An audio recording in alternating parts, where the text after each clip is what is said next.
المذنبين سيدنا محمد بن عبد الله الأمين وعلى آله وأصحابه وأزواجه وأهل بيته ومن تبعهم بإحسان إلى يوم الدين.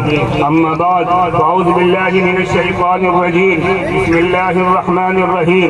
وننزل من القرآن ما هو شفاء ورحمة للمؤمنين ولا يزيد الظالمين إلا خسارا.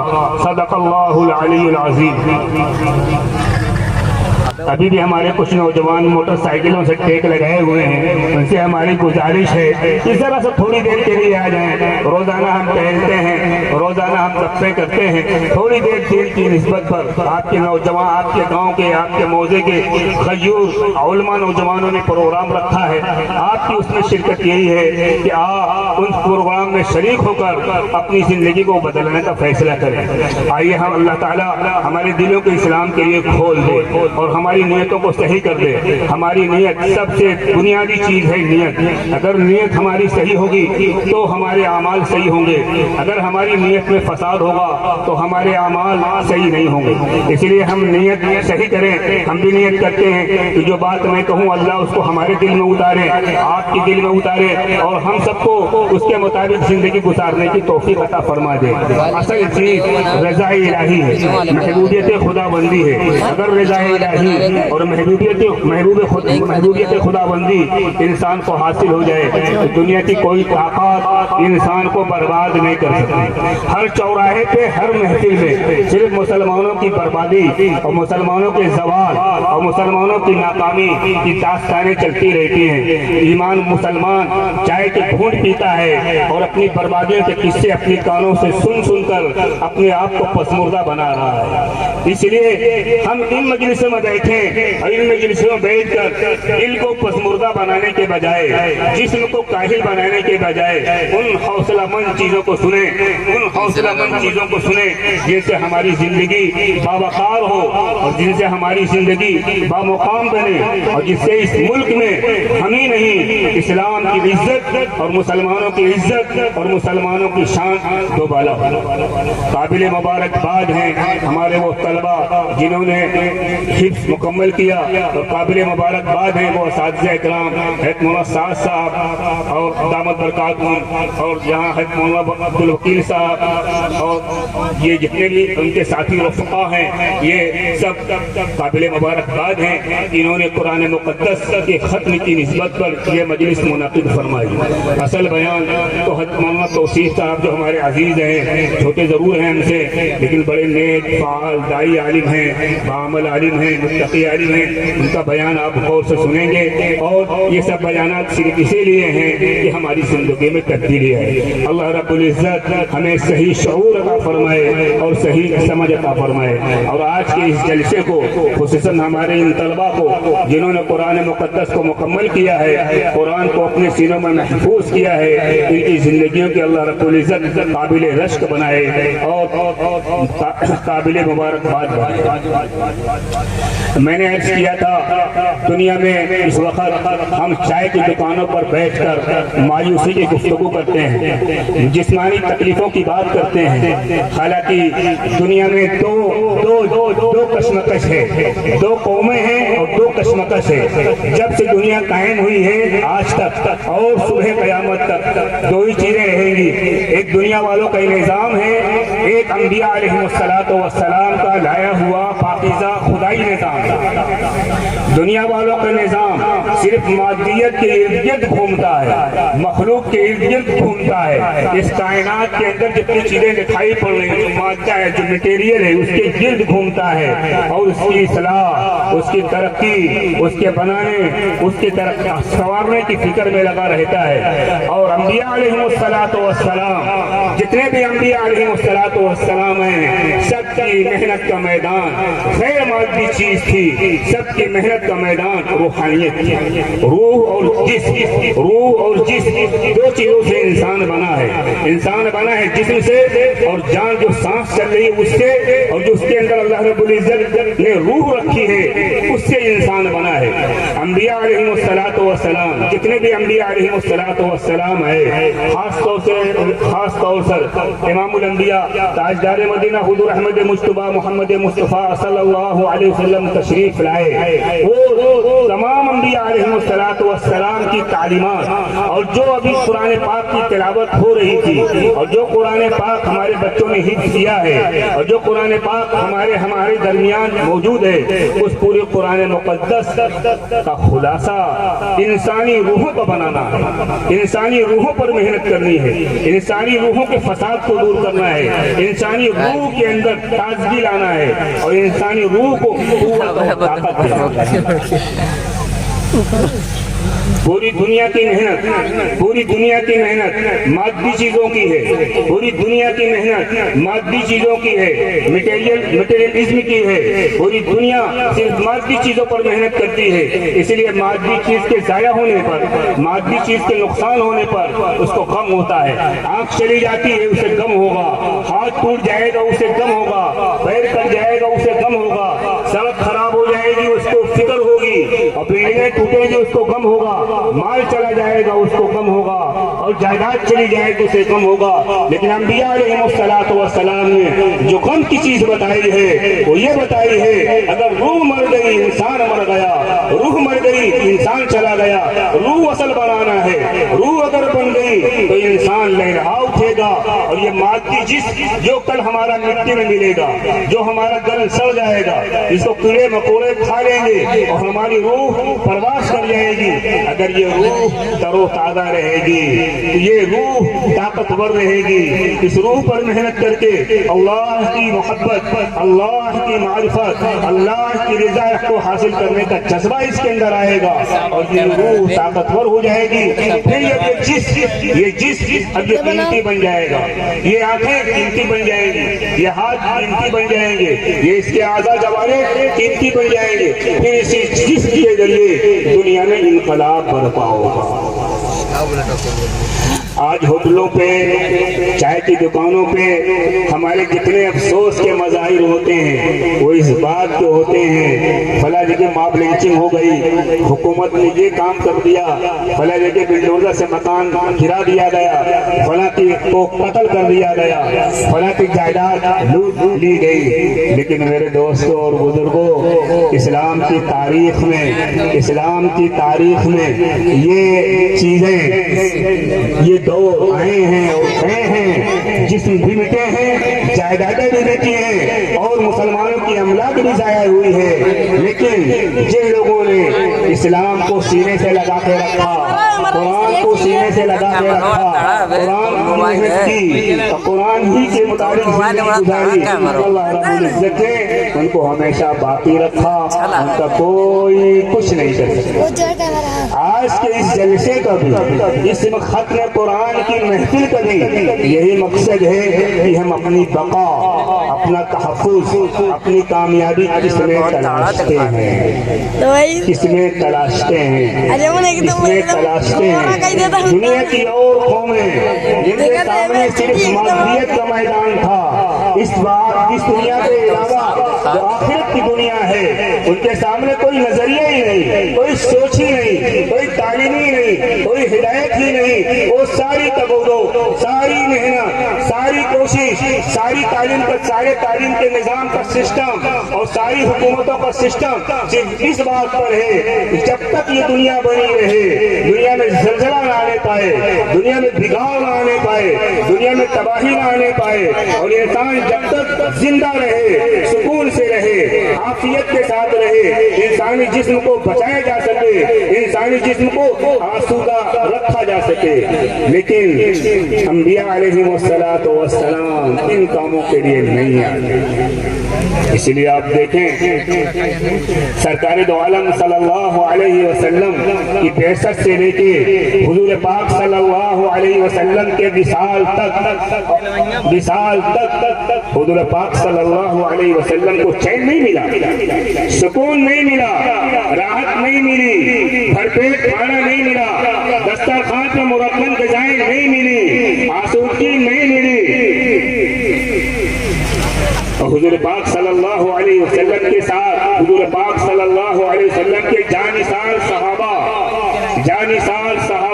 وہ بھی بھوکے ہیں، پیاسے ہیں، بھوک ستا رہی ہے، ضرورتیں پوری نہیں ہو پا رہی ہیں، لیکن حضرت رسول پاک صلی اللہ علیہ وسلم نے ان پر ان کی روحانیت پر محنت کی، ان کی روحانیت پر محنت کی، جسم کی فکر نہیں کی، مال کی فکر نہیں کی، مادیت کو بگڑنے دیا، مادیت کو اجھڑنے دیا، ان کے اندر کے ایمان کے ٹیمپریچر کو بڑھایا، ان کے اندر ان کے دل کے اندر جو روح تھی اس روح کو طاقتور بنایا۔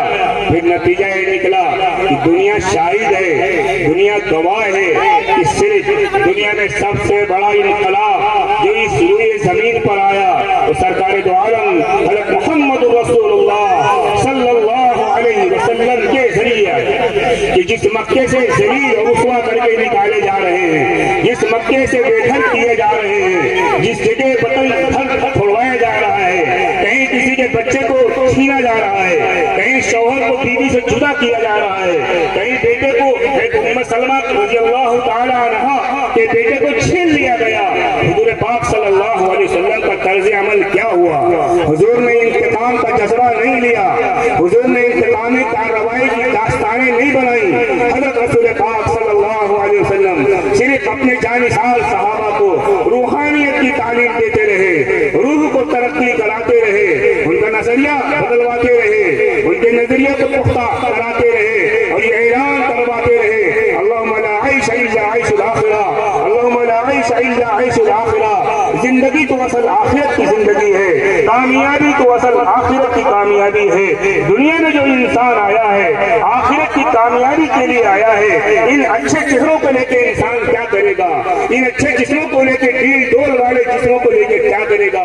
ان پہلوانی والے جسم کو لے کے کیا کرے گا؟ ان شاندار مکانوں کو لے کے کیا کرے گا؟ ان بڑے باغات کو لے کے کیا کرے گا اگر اس کی آخرت تباہ ہو؟ ساری دنیا اس کی محنت کر رہی ہے، اچھا باغ ہو جائے، اچھا مکان ہو جائے، اچھا لباس ہو جائے، اچھی بیوی ہو جائے، اچھے انتظامات ہو جائے، اچھی سواری ہو جائے۔ انبیاء علیہ الصلوۃ والسلام خصوصاً امام الانبیاء صلی اللہ علیہ وسلم نے ان سب میں سے کسی پر محنت نہیں۔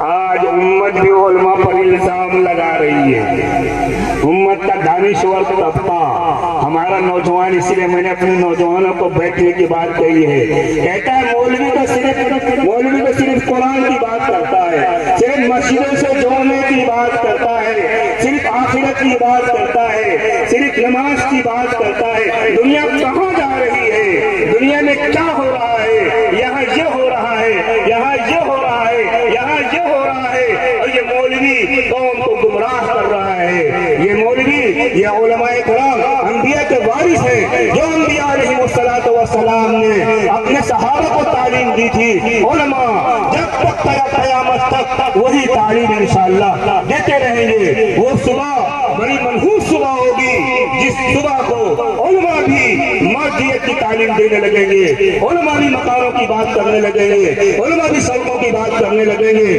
علماء بھی لباسوں کی بات کرنے لگیں گے، علماء بھی جائیدادوں کی بات کرنے لگیں گے۔ علماء کا کام بقا اور تمکین کا ہے۔ انبیاء علیہ الصلوۃ والسلام نے صحابہ کرام کو جس طرح عزت دلائی، وقار دلایا، گھر واپس دلایا، شہر واپس دلایا، شہری واپس نہیں دلایا، گھر ہی واپس نہیں دلایا، پورے عالم کا بےتاج بادشاہ بنا۔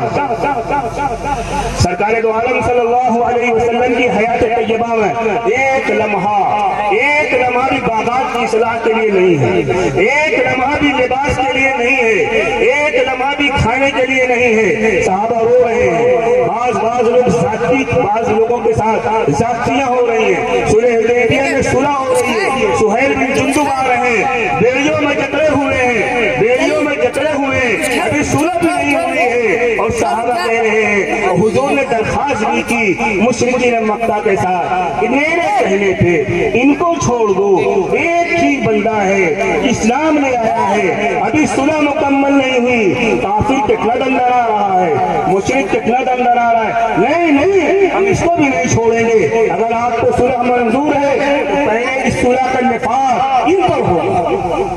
وہ روتے ہوئے جا رہے ہیں، وہ کہہ رہے ہیں میرا ایمان اب خطرے میں ہے، اے اللہ کے نبی مجھے بچا لیجیے، اے اللہ کے نبی مجھے بچا لیجیے۔ صحابہ بھی جذبات میں ہیں، صحابہ بھی جذبات میں ہیں، یہ کیسی صلح ہو رہی ہے؟ لیکن سرکار دو عالم صلی اللہ علیہ وسلم نے صلح اور معاہدے کی پابندی کی اور اس نوجوان کو واپس کر دیا۔ پھر نتیجہ یہ نکلا کچھ ہی دنوں کے بعد وہی نوجوان جو بیعت میں جمع ہوا آیا تھا انہیں کافروں کی پریشانی کا سبب بن گیا۔ میرے دوستوں اور بزرگوں، تقریریں ہم واٹس ایپ پہ سنتے رہتے ہیں، یوٹیوب پہ سنتے رہتے ہیں، تھوڑی سی میری گزارش ہے اپنے ذہنوں کو جھجھوڑیں ہم کس رخ پر جا رہے ہیں۔ میں نے عرض کیا تھا مادیت اور جسمانیت، مادیت اور روحانیت، جسم اور روح، ایمان والا روح کی محنت کے لیے آیا تھا۔ اب آج کی دنیا کا فساد کیا ہے؟ آج کی دنیا کا فساد یہ ہے ایمان والا جو روح، جو ایمان کی تجارت کرنے آیا تھا، جو قرآن کی تجارت کرنے آیا تھا، جو قرآن کو پھیلانے کے لیے آیا تھا، جو اسلام کو پھیلانے کے لیے آیا تھا، جو ایمان کو جوڑوں میں مضبوط کرنے کے لیے آیا تھا، یہ اس ایمان والے نے بھی قرآن کو ہلکا سمجھ لیا، ایمان کو ہلکا سمجھ لیا، دین کو ہلکا سمجھ لیا۔ اگر اس کا بچہ ڈاکٹر بن جائے خوشی سے پھولے نہیں سمائے گا، اگر اس کا بچہ IAS بن جائے تو پورے علاقے میں فخری اعلان کرے گا، لیکن اس کا بچہ ایمان والا بن جائے، موحد بن جائے، اللہ والا بن جائے، اس کو خوشی نہیں ہوتی۔ یہ فرق ہے، یہ فرق ہے۔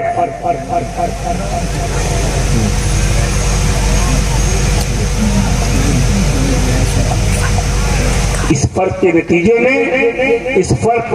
میں ہم رو بھی رہے ہیں، چلا بھی رہے ہیں، ساری کوششیں کر رہے ہیں، دانشور لوگ الگ الگ کوششیں کر رہے ہیں، کوئی IAS کرا رہا ہے، کوئی PCS کرا رہا ہے، فری کوچنگ کرا رہا ہے، کوئی نیٹ کی فری کوچنگ کرا رہا ہے، کوئی اور کسی چیز کی فری کوچنگ کرا رہا ہے۔ ہماری قوم کیسے آگے بڑھ جائے، ہماری قوم کیسے ترقی کر جائے، اس سے انکار نہیں ہے، لیکن سرکار دو عالم صلی اللہ علیہ وسلم نے امت کو جس پر چھوڑا تھا، صحابہ کو جس پر چھوڑا تھا، اس کی فکر کون کرے گا؟ حضور نے کس پر امت کو چھوڑا تھا؟ کیوں مکے سے صحابہ کا گھر چھوٹا؟ کیوں مکۃ المکرمہ سے نکالے گئے؟